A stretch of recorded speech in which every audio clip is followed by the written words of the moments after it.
Zamfara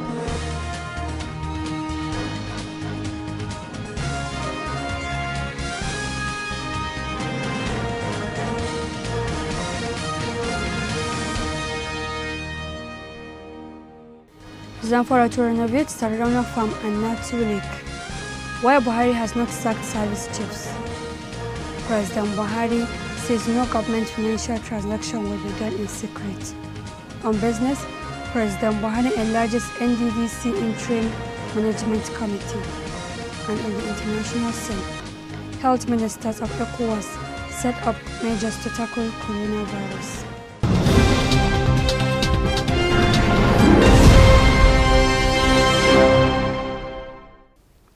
Welcome to Standard Voice Television News. My name is Samira Ibrahim. Now the news in full. Zamfara State Government has concluded arrangements to revive the famous Sardauna Farm, popularly known as Gonar Sardauna, as well as total renovation of Natu Lake, which is one of the tourism sites of the state, located in Bakura local government area of the state. A statement signed by the Public Relations Officer of the State Ministry of Agriculture and Natural Resources, Malam Bashir Abashiya, and made available to Blueprint in Gusau Thursday, stated that the State Commissioner of Agriculture and Natural Resources, Dr. Aminu Suleiman Erkofoji, made the remarks when he led the team of experts of the ministry on a working visit on Thursday. Dr. Aminu Suleiman said the Sardauna Farm was established by the late Sardauna of Sokoto State, Sir Ahmadu Bello, when he was Premier of Northern Region.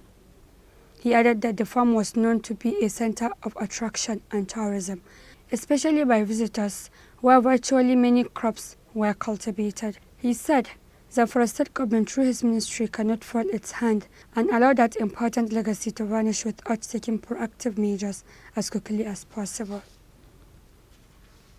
The presidency says there were processes that should be followed in the disengagement of head of security agencies, insisting that at the opportune time those processes will be followed. The Secretary to the Government of the Federation, Boss Mustafa, broke the silence of the federal government in Abuja during the public presentation of a book titled Can Religion and Power in Nigeria at the National Christian Center. The book was written by a former General Secretary of the Christian Association of Nigeria, Samuel Salifu. The SGF explained that the sacking of service chiefs is not appropriate for this forum, adding that the sacking of people like that has to follow certain processes. He said, "We are in a very difficult time now. We need everybody to be on board, and we need synergy within the intelligence community and within the military formations that will help fight the war on insurgency." The SGF said, "We are in a very difficult situation, and when we begin to create cracks and division, it will be hard for the country to move forward." Boss Mustafa pointed out that at this moment, this administration requires everybody to be on the same page, fight the battle of securing the nation, protecting lives and property, and ensuring that every Nigerian has the opportunity to live a prosperous life. The Permanent Secretary, State House Abuja, Jalal Arabi, has described the killing of Mrs. Letitia Nakang Dagan, Assistant Director of Administration in the State House, as a painful loss, not only to her immediate family, but also to the entire State House. The Permanent Secretary described the deceased as a dedicated, hard-working officer, and the whole staff of State House were pained by her dastardly and untimely deaths.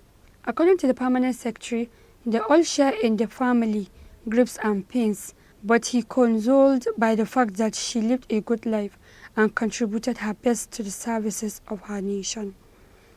Mr. Jalal Arabi expressed confidence that the police will fish out the killers of Letitia and the law will take its course. 47 years, Mrs. Dagan from Plateau State worked in her office on Monday till 8 p.m., but by 11 p.m. she was gruesomely murdered in her apartment by unknown persons. The Permanent Secretary prayed God Almighty to comfort Mrs. Dagan's family, the entire staff of State House, and grant the soul of the departed officer eternal rest.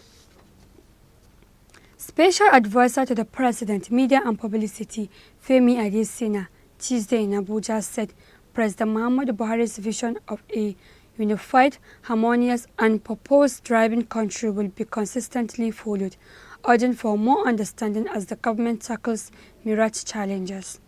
The Special Advisor, who received a delegation from Unity, Honor and Glory Initiative (UHG) in his office at the Presidential Villa, said the nation needs more understanding and cohesion to tackle the challenges before it and move forward.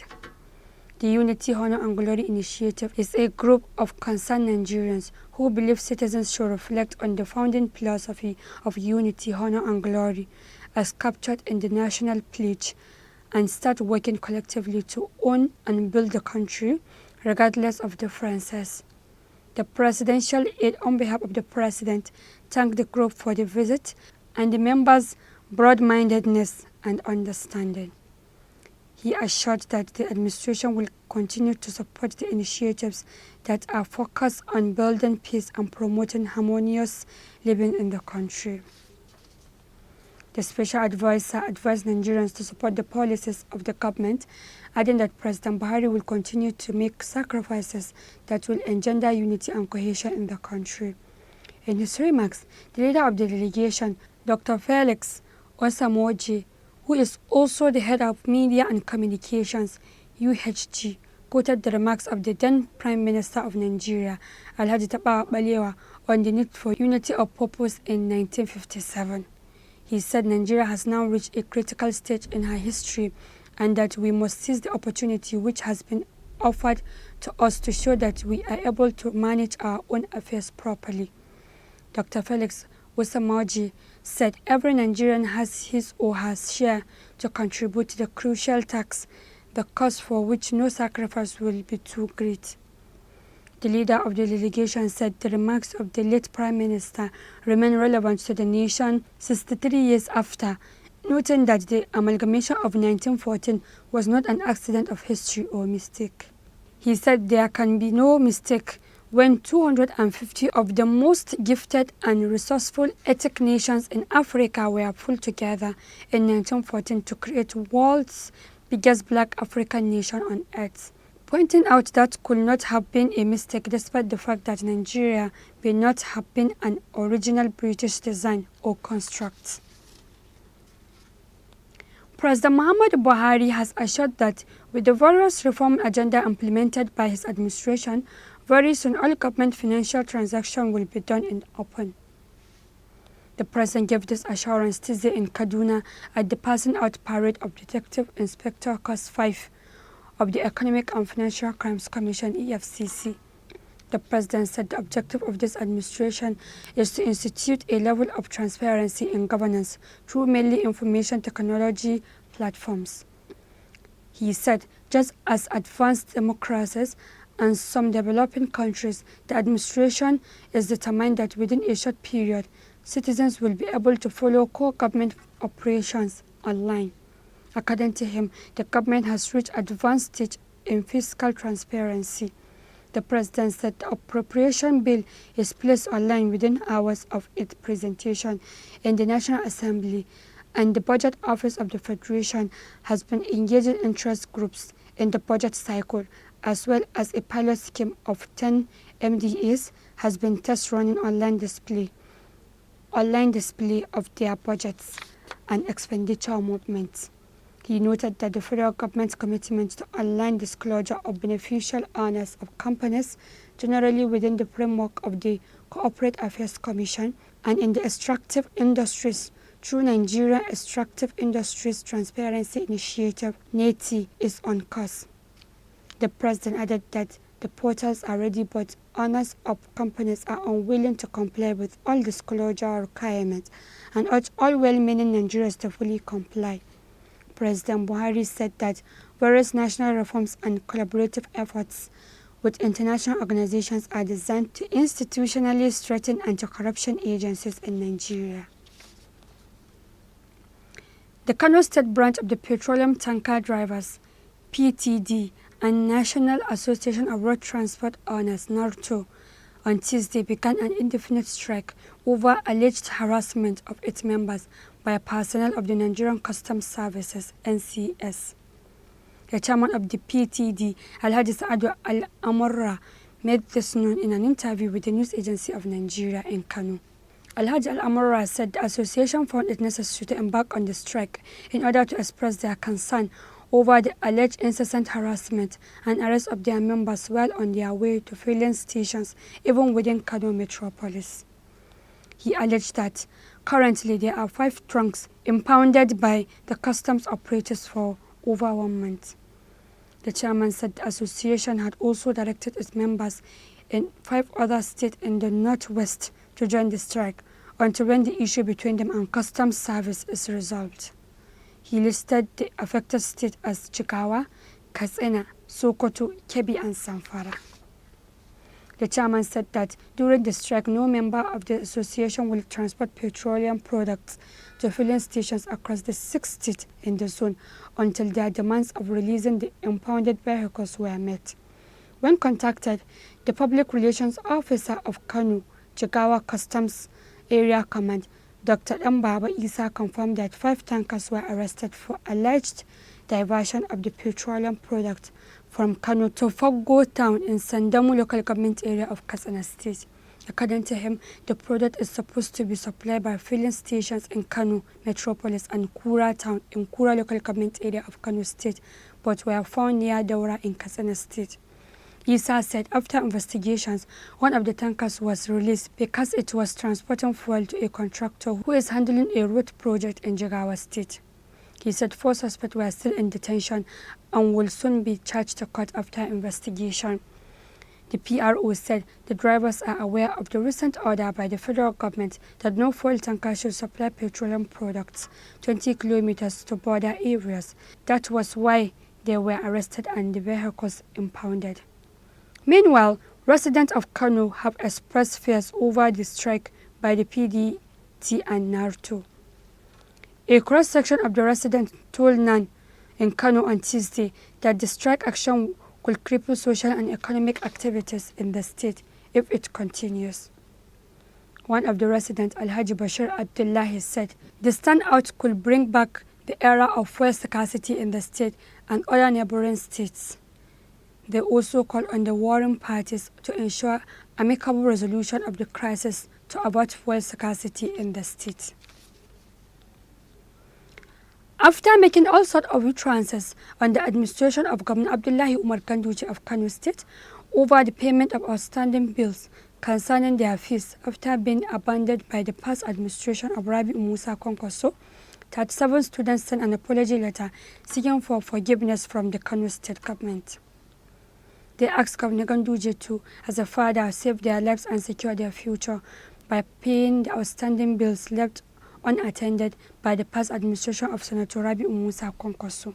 It could be recalled that when the state government under Ganduje was busy taking correct statistics and level of financial commitment of all the students sent to foreign countries and other Nigerian universities, the students of Mansoura University started agitating that they were left unattended.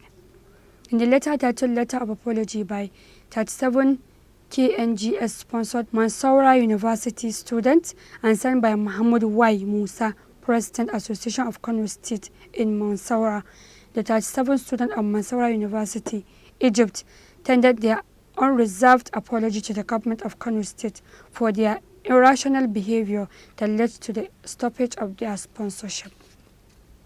The students regretted being dragged into the muddy waters of politics by the former governor of Kano State, Senator Rabi Musa Kwankwaso, who played, misled and tempted them into making unguarded utterances in the media. In a desperate move to satisfy his ego, the former governor even promised to personally continue with their sponsorship to the end of their studies. They later explained that Kwankwaso failed them and they are now indebted to the institutions, while efforts to reach out to the former governor proving adoptive. His aides and assistants are not responding to calls put to them. They also confessed in the letter that it is against this background that they would like to admit their wrongdoing by allowing themselves to be treated as political tools to malign the government of Kano State. All the 37 students sent their passionate plea to Governor Ganduje to save their lives and secure their future. They explained that as God-fearing father, Governor Abdullahi Ganduje will look into their predicament. They plead to remain loyal and obedient to the government of Kano State and appeal to the governor to overlook their mistake and passionately settle their liabilities in order for them to move forward. The President of the Senate, Ahmed Lawan, on Tuesday tasked top security officials to beef up the security measures at the National Assembly to avert any threat. Mr. Lawal, who is also the chairman of the National Assembly, disclosed that he has received reports of security threat to the Assembly. The Senate President made the disclosure in his opening remarks at an emergency meeting the leadership of the Senate had with top security officials. He said he had a report from the DSS that they had a security threat. Many unknown and uninvited people came or are coming into the National Assembly complex, and they felt they shouldn't take this lightly. He stressed the need to find temporary solutions to support the security arrangements at the National Assembly. The Senate President said they will find a more permanent solution by the time the entire environment is remodeled.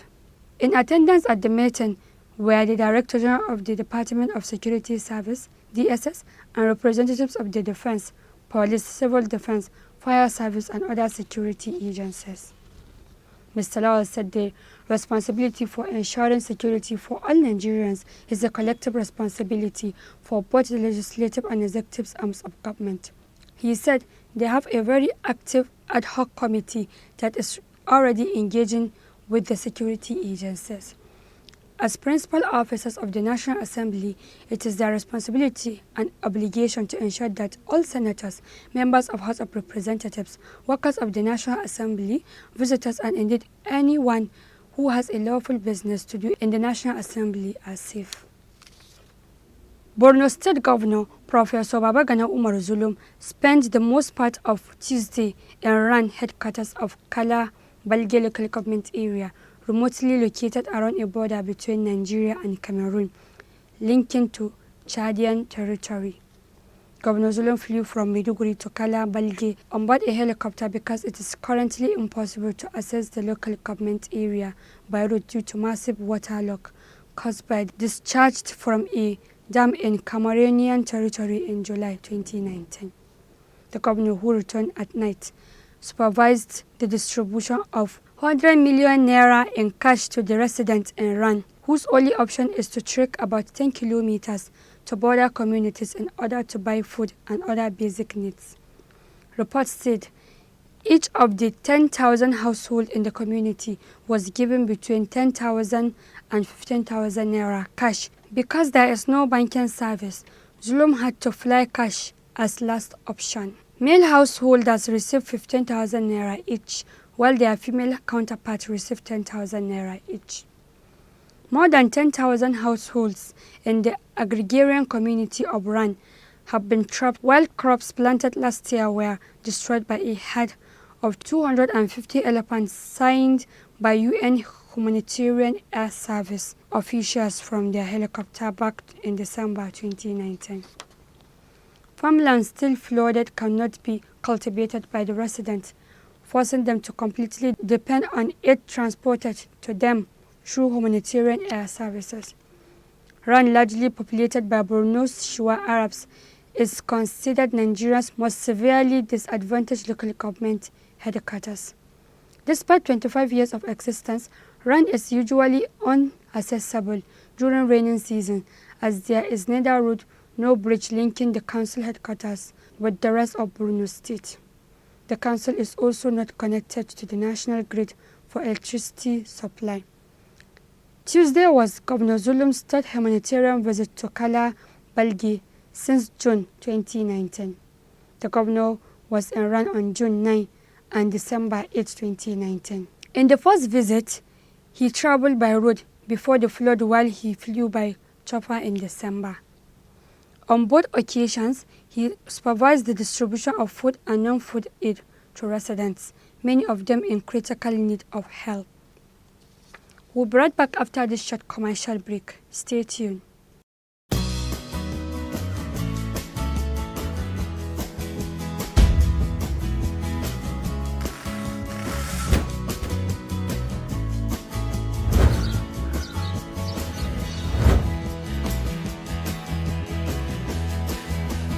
Welcome back.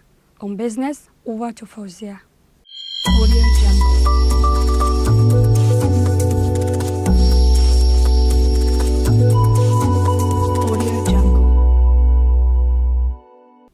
Hello there, this is Business Updates. I'm Svtv Ibrahim. President Muhammadu Buhari has approved the enlargement of the Interim Management Committee, IMC, of the Niger Delta Development Commission, NDDC, from 3 to 5. The 5 members of the committee are non-Professor Kemi Brady-Komi Daniel Pondai, who is the AG Managing Director, replacing Barrister Joy Nonne, Dr. Karo Ojogbo, AG Executive Director Project, Mr. Abanga Basi Etang, AG Executive Director Finance and Administration, Ms. Caroline Nagbo, Member, and Cecilia Bukola Akintomide, OON, a former Vice President with African Development Bank, Member. Prof. K.D. Pondai, the new AG Managing Director, is a Professor of Medicine at the Niger Delta University and former Provost, College of Health Science in the institution. President Buhari had earlier approved that the Interim Management Committee would not be in place till the forensic audit of the NDDC was concluded. That's all on Business Updates. Have a nice day. And on the international scene,